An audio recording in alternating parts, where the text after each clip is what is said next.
Hi everyone, welcome to Bagpipes 101. I am Michael Donelson. I will be going through the Great Highland Bagpipes, some other stuff with them today.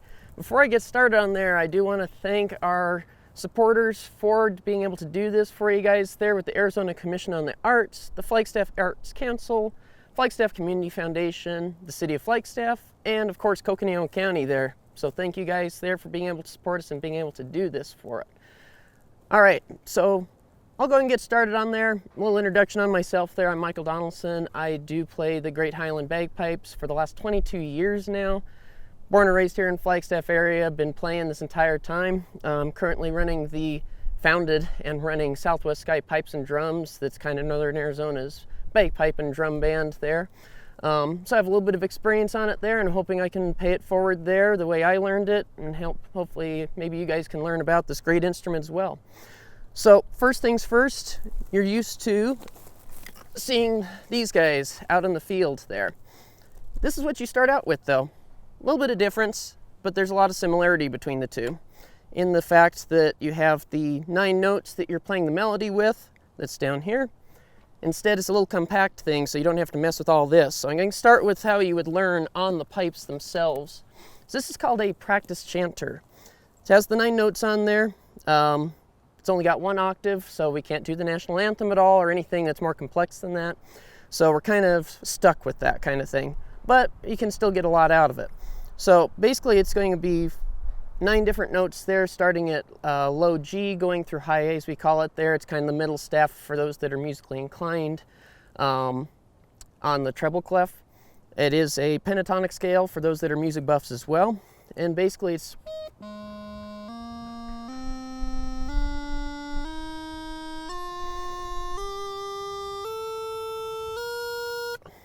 so it's really soft and quiet there, which is great when you're first learning this kind of thing because you don't want to annoy the neighbors or anything like that there, especially when you're messing around trying to figure out what the heck these are doing on this. So it's a great way to start on there. Every instructor in the world, this is what you start out with. This is plastic, they make them in wood as well, and they're usually accompanied by some sort of instructional book there. Typically, most of the world uses what's called the Green Book. It's going to be College of Piping. Now it is the Piping Center, I guess, that owns them likewise. And you go through a bunch of different tunes because the bagpipes are a little bit more complex than just a normal instrument. Since there is the bag, you continually play. You don't have a break. You don't have rest or anything. So I just showed you what the scale was. Now we have things called embellishments. So there are little break points there that are going to be what are called grace notes that are just little blips, or complex, more complex, and really complex kind of embellishments there depending on what kind of music calls for. So you have things that are going to be just something simple like and different notes then, so it's called a grace note, just one little blip in there that you hear between notes to transition. Or you can have more complex ones that would be something similar to like called a throw on D that sounds something like.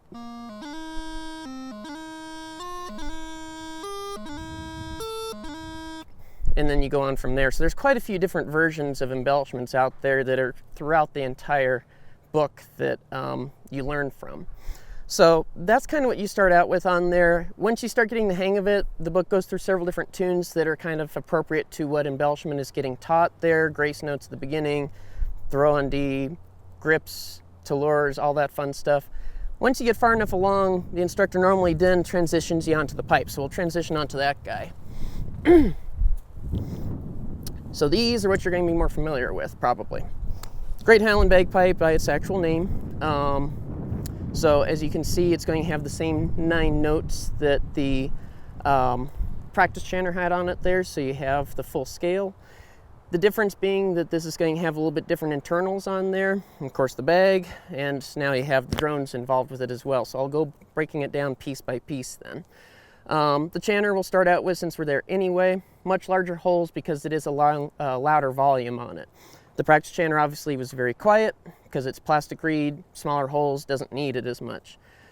The pipes, it starts out with a double reed for those that are able to see that. It's a cane reed, 2 blades to it there, that's going to make the chanter sound that's going to have the different melody going on.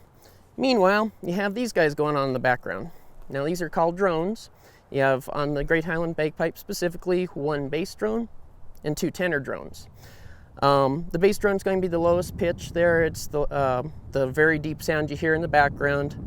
And then you have 2 tenors that are the same pitch. And now, if for anyone that knows frequencies or music, that kind of stuff, this is going to be about 110 hertz there. These are going to be double at about 120, basically meaning this vibrates 110 times per second. These are going to be about 220 times.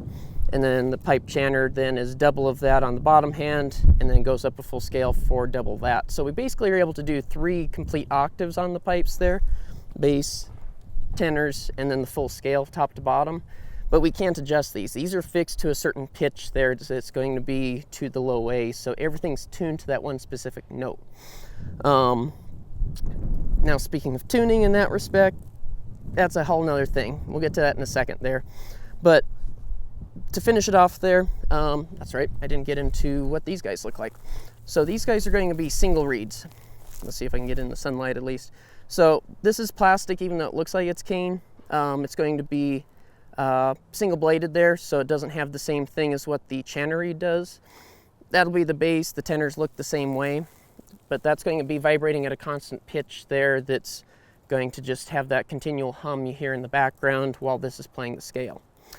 Let's see, and then of course the main component, the bag.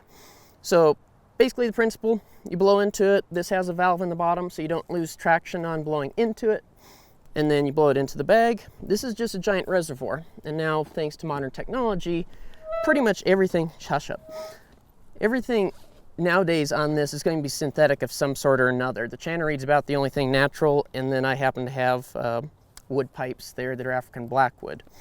But these nowadays, you have all sorts of science behind it there that makes things a lot easier. Like you have water traps on it so that it stays dehydrated a bit more, makes it a little bit easier to tune and play, especially in high humidity. We don't have that problem here in Flagstaff as much. But you have this beautiful zipper that's going to be all synthetic on the inside, so you don't have to do maintenance. The outside's going to be leather, so that's just kind of a personal preference of mine. It feels more like the natural one that used to be elk hide, sheepskin, or pigskin, or traditionally.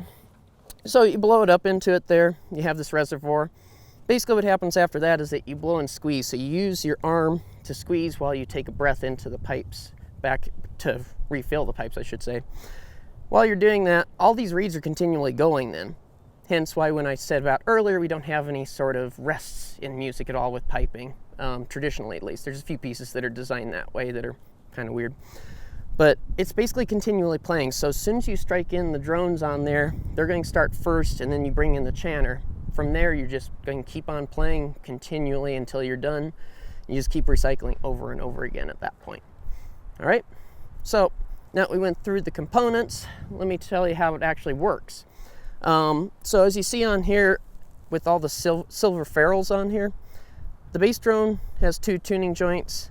The tenors have 1 tuning joint. And basically what that allows me to do is that since everything shifts depending on temperature, altitude, which way the wind's blowing potentially, if I'm playing in the sun or in the shade, the chanter's going to change its pitch because it is a natural component. It's going to absorb and retract moisture and that kind of stuff, or gain heat. So this is going to have to be adjusted by sinking or pulling out the reed in its seat within the chanter. And then to match everything to that low A, like I mentioned earlier, these have to be adjusted then. So what I'm going to do real briefly here is go through that process there. And I've already kind of gotten it close there. I've had it set for a bit, so it should be a little bit out of tune. So I can give you an idea of what that's going to sound like.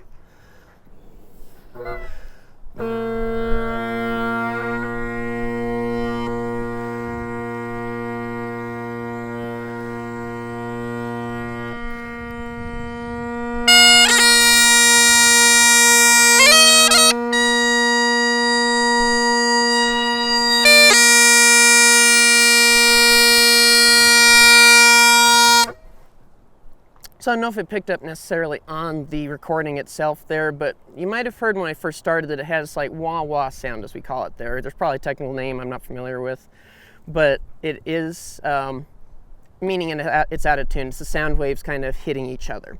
So when I turned this, it managed to make it so that it became more in tune with the chanter then. So I'm going to do that for the other ones, and listen for that as I'm doing that.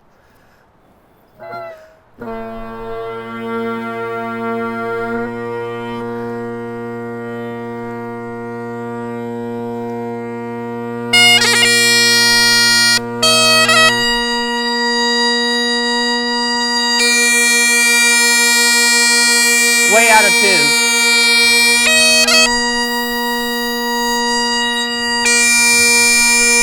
A little closer.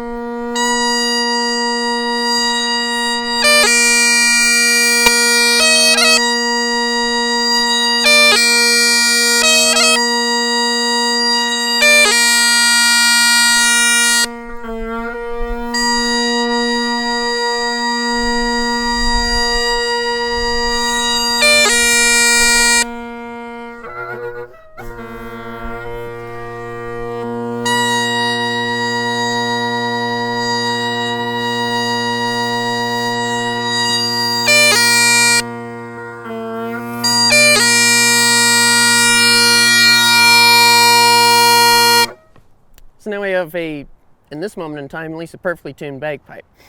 So now that we're going from there, we basically have the airflow going into it, so as you saw is blowing into it, squeezing the bag there, blowing against it. So basically I'm trying to achieve a constant flow of air. So as I'm blowing into it there, I am letting my arm off of it there to allow the bag to expand to its full size.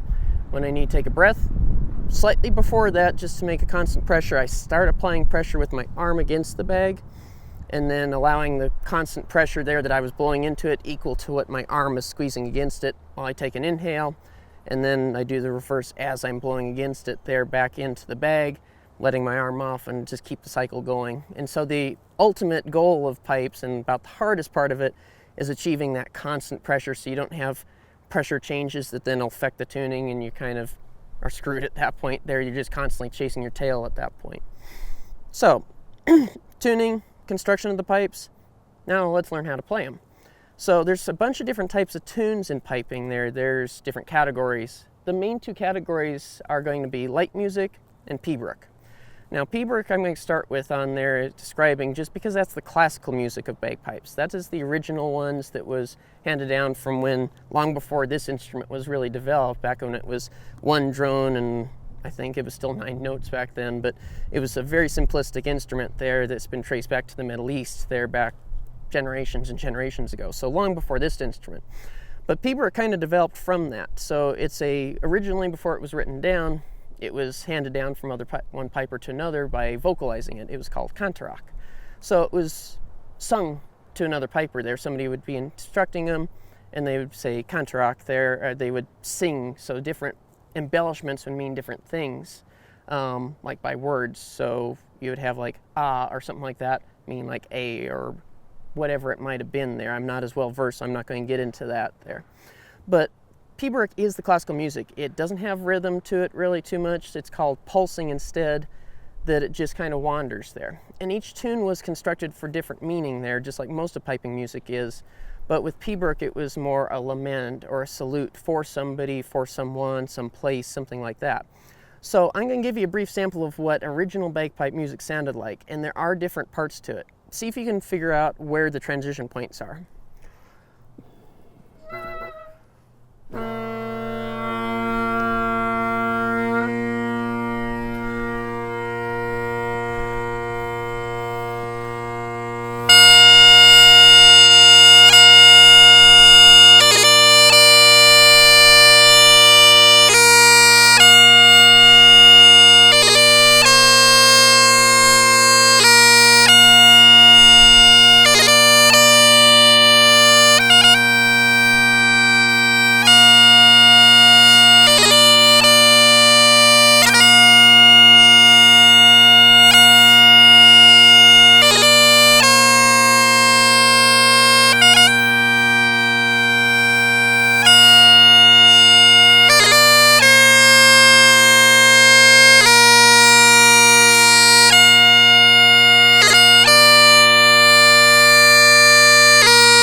that was Pembroke, and just a sampling of it there. So I just had a few random little chunks pulled out of it. In its entirety, it's about a 15-minute tune, so I'll spare you the time on that one.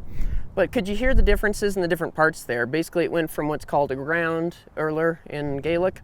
That's kind of the theme of it there. And then each part builds off of it, so there's sometimes a different version of the urler, and then the variation 1, variation 2, and then eventually goes into other parts there that, as you heard there, all these different types of embellishment. And Pembroke's a great example of those different types of embellishments, because you have simple grace notes that I told you about earlier, that's just the single finger playing a grace note, all the way up to what at the very end of that was a Crin Lua, and actually a Crin Lua mock that I managed to get in at the end there as well, that was a collection of, I think if I remember correctly, about 10 to 12 grace notes all strung together in different patterns there.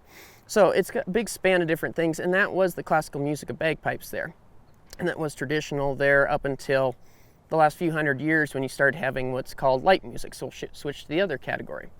Light music is what you typically hear, like if you've been to Celtic festivals with the Wicked Tinkers, or if you've seen a bagpipe competition, solo or band or something like that, that you typically see that most commonly, and there's a lot more subcategories within light music. So you have marches, strathspeys, reels, hornpipes, jigs, and slow airs, just to name some of them.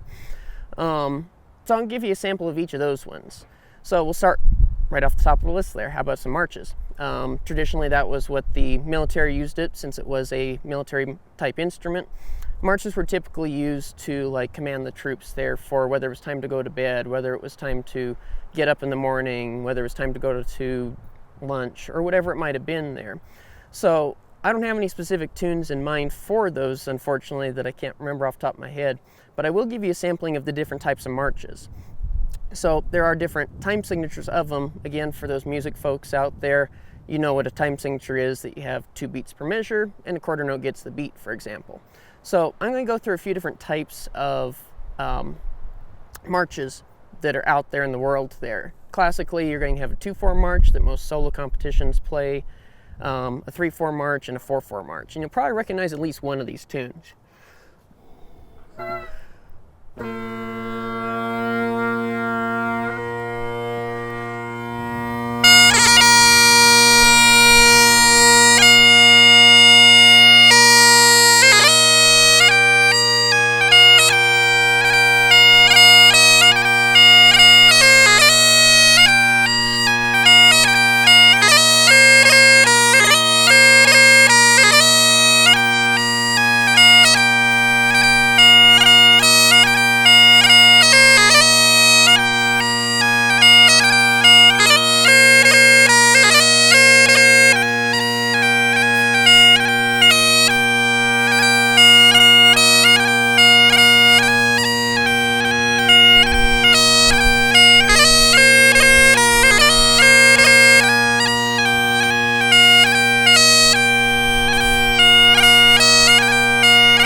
So that was a collection of a few different tunes there.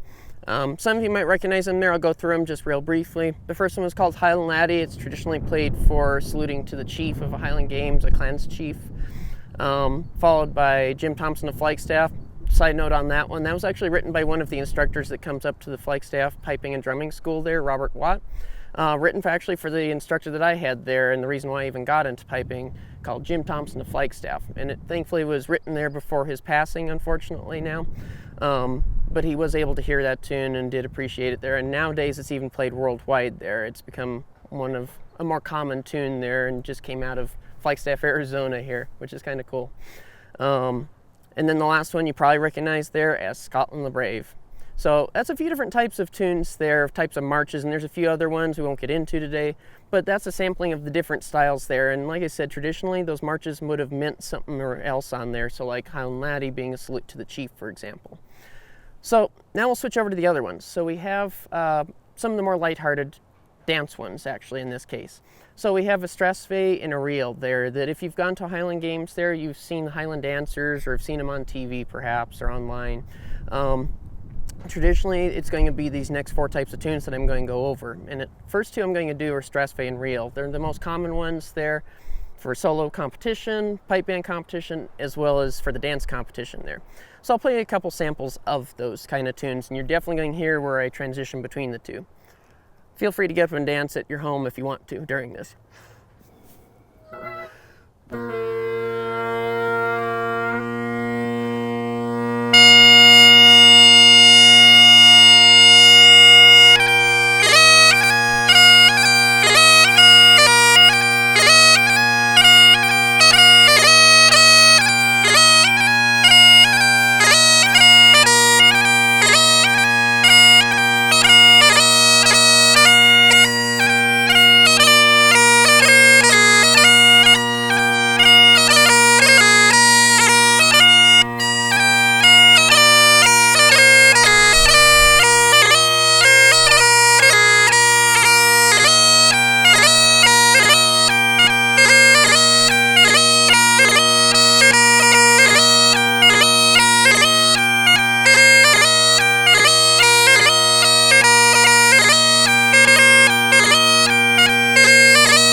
Good dancing out there.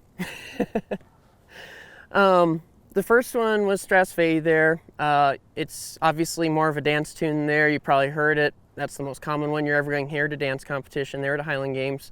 It was called Inverness Rant. It's one of them taught in, like I mentioned before, about that green book there, as we call it. It's the first introductory type of tune for that kind of music there. So it's a strong weak, medium weak kind of pulse. You can kind of hear it, da dun da da dun da da. And you can picture in your head there, unless you're a dancer yourself there, and I hope I played it all right for you then, that you're able to see like the dancer dancing there, where they would spring up then. And then it would transition into a reel then after that, which traditionally you hear at like a pub or something like that, probably more commonly. But the competitions for piping and dancing both have it too there, and it's kind of more rounded. It's a nice contrast between the two different types of tunes there. And they're usually paired together in piping competition. Normally you're going to have what's called an MSR, a march, Strathspey, and reel. So all three types of tunes I've went over, you would traditionally have that in a solo competition there, and even in band competitions. So some of the highest grade ones, pipe bands in the world there, string those three types of tunes together that are double the length that I played for you today. And the judges, when they come up to the line ready to compete, they say you have to submit two of each type of tune that we're going to do. You're going to play tune 1 of the march, tune 2 is Strathspey, and tune 1 of the reel, so you have to be able to bounce back and forth. So those three are kind of your bread and butter of piping in modern world. Now we're going to go to a little bit more of the fun, lighthearted side of things there, the jigs and the reels there. And these are also dance tunes. You'll see them with dancers dancing to this as well, just not as commonly. It's typically called the sailor's hornpipe. That they would dress out in sailor's attire there, but they would dance to hornpipes traditionally. And jigs are kind of an Irish-Scottish thing there. You hear that in Irish pubs and that kind of stuff all the time. So, let's see. We'll do a hornpipe and a jig there together, I think, in this case.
So obviously another couple types of dance tunes there. The jigs you probably heard at pubs all across the world there. Probably the most common one for youngsters that don't really care for like Pibroch because it's boring, I think. And marches and strathspeys and reels there aren't quite as exciting either. So normally you're going to come across like a youngster there, and I can accuse myself of this since I started when I was 9 years old, wanting to play the faster stuff like that. And it's kind of the more fun into things, at least for the listener perhaps, but really you have to have an appreciation for everything in the spectrum there. And so I'm going to kind of bring it around there, and we're going to end with the last kind of music there in traditional light music called a slow air. So this one's kind of like a Pibroch would be, and the name kind of suggests that it is a slower type of tune there. And you'll probably recognize this one there if you watch the series Outlander.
So, for those that don't know that tune, it is called the Skyboat Song, and it is a very traditional piping tune there that you hear pretty much in anywhere around the world nowadays. There's no really known person that wrote that one because it is that age.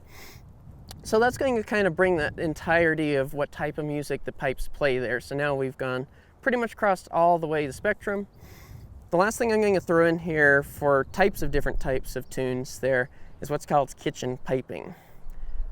Anyone that's a instructor or a more traditional piper there, you probably want to stop this video right now because you're not going to like it from here on out. This is kind of a more common thing there in the United States nowadays that was kind of spearheaded by Aaron Shaw, the Wicked Tinkers, and of course, like I mentioned earlier, kids tend to like the really fast stuff there. And this really doesn't help that aspect there, but it does generate interest in the piping at least there, so I can say that much about it. And it is fun, it's really entertaining, but it's definitely not a competition kind of stuff there, except they are making kitchen piping competitions nowadays of it anyway, and I've won a couple of those anyway, so I'm just as I can accuse myself of it there, and I'm perfectly fine with that there. But you'd have to have a whole appreciation for it before I even do any of my students toward kitchen piping. Like, that's kind of the cherry on top of piping, if you will, there, once you go through all the span of what I just went through. So let's see. Fingers a little cold this morning there, so I'm going to apologize in advance if I botch this a little bit, but you'll see why the instructors and that kind of higher end piping there that don't have a sense of humor don't like this kind of music there. So let's have a go at it.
You can see why the judges would not approve of that.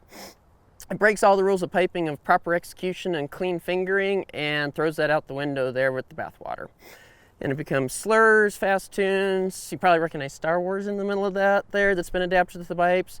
Can't play the American National Anthem there on the pipes, but can play Star Wars there. Gotta love it.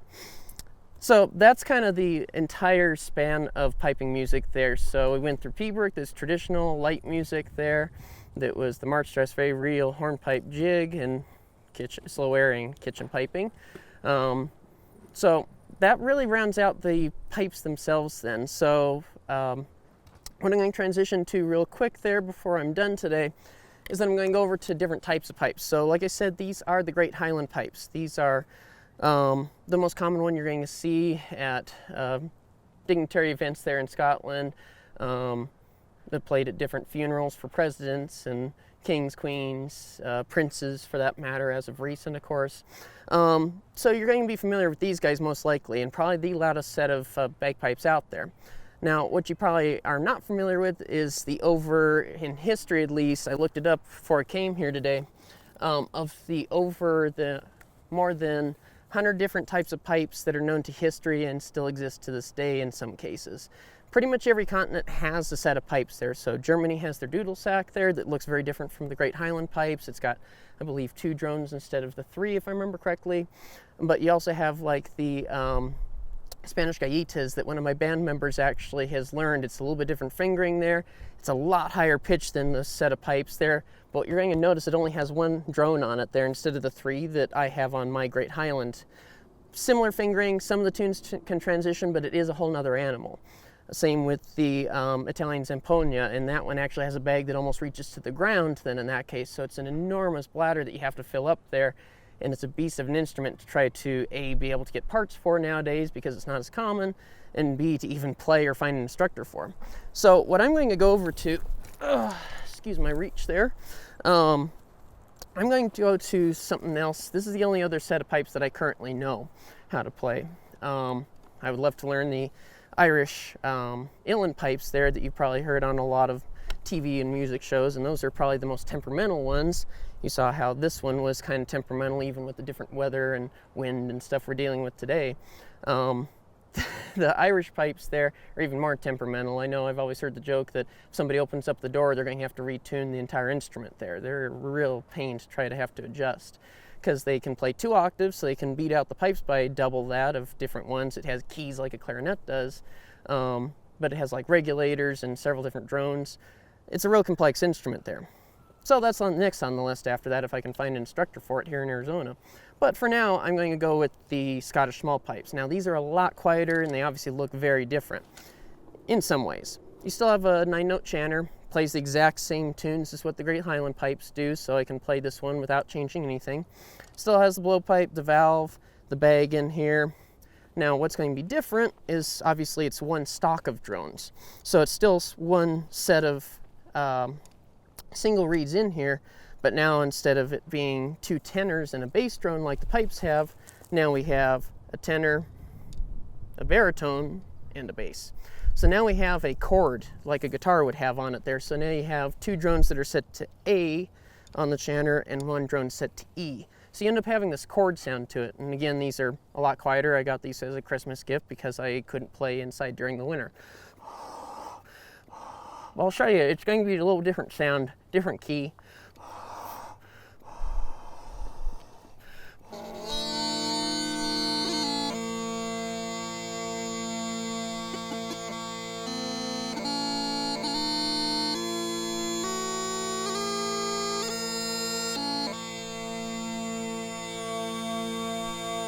So obviously it sounds real different, a lot more mellow. They're sometimes called fireside pipes. They're kind of lumped in with a lot of other ones under that category. But there's something that can just be played as a jam set of pipes there that you just have a bunch of people get together and start playing them. There's a couple different types of these guys there. They're both Scottish small pipes. One's mouth blown, the other one's bellows blown. They all play the same kind of thing though, so they can play back and forth together, and I've even played with a few folks that have these sets of pipes just bellows blown, and it's kind of weird that they can sing along to their tunes while they're playing. But I'll give you a sampling of a couple kind of appropriate tunes on these, just so you have a feel for what different types of pipes are out there in the world.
and that is the Scottish small pipes there.